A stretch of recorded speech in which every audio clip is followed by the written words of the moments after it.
Hey guys, welcome back to my YouTube channel. If you're new here, I'm Varshini, and for today's video, as you already know by the title, we're going to be doing a video on the Constitution and the need of laws. Yes, you heard it right. It is my first ever social video. So I hope that you understand it well, and let's get started.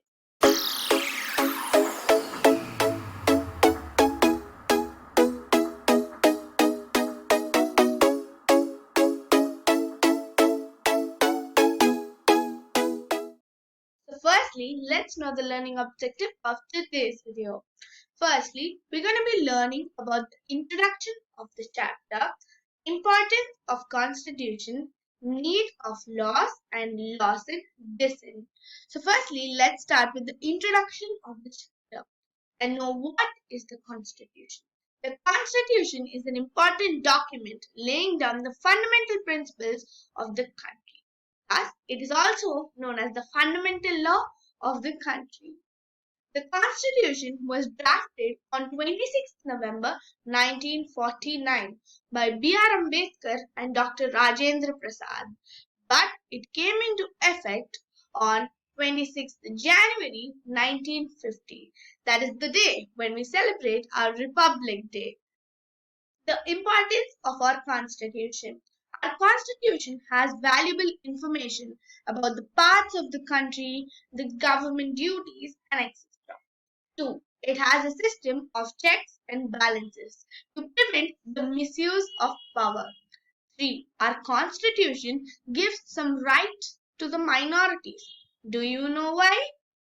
It is because to protect them against the suppression of the majorities. Our Constitution took 2 years, 11 months, and 17 days to draft it, and we spent 6.4 crores to draft the Constitution. Need for laws. Laws are meant for the welfare and security of the people. They serve as a means to bring about a social change and establishing an egalitarian society in a traditional and unequal society like India. An egalitarian society is a society where people enjoy all their rights and opportunities. Now, let's go to dowry system. Dowry system, a very common thing, right?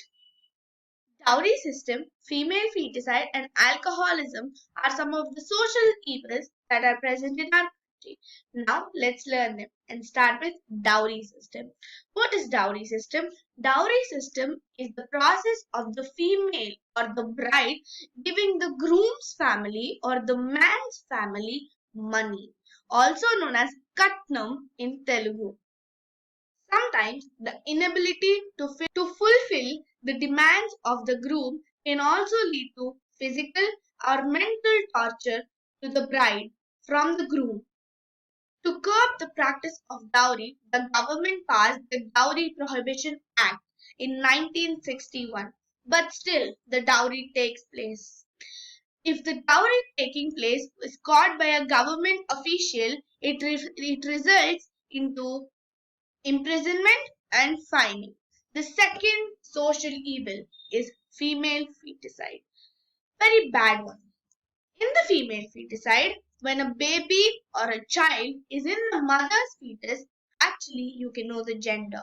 But the government prohibited this because in the olden days, people treated girls as a torture or a burden to the family. So thus, if they knew that the coming child is a girl, they used to kill them or feticide them inside the mother's womb itself.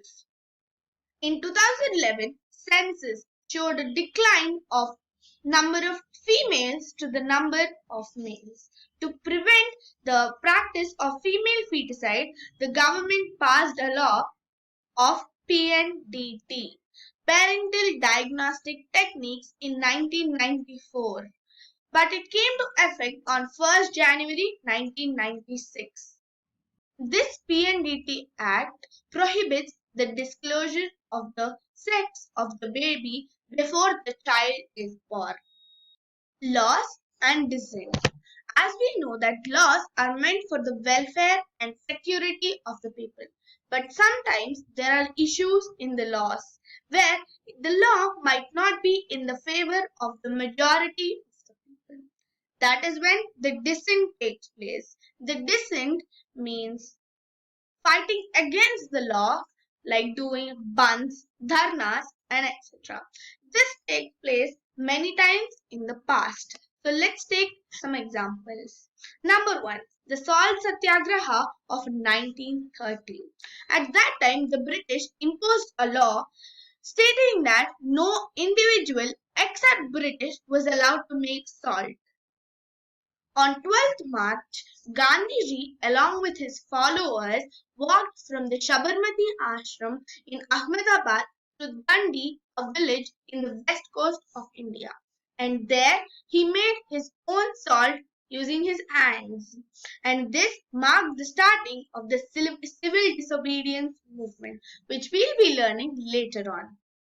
Next, the anti-liquor movement. Post-independence, India witnessed the anti-liquor movement. This was started by a brave woman of Andhra Pradesh. They organized a large-scale protest against the increase in the liquor shops. There were even liquor shops with no license. This resulted in many poor people wasting their money on liquor. So that's it for today's video. If you like this video, please do like, subscribe if you want to, and I hope that you understand this chapter very well.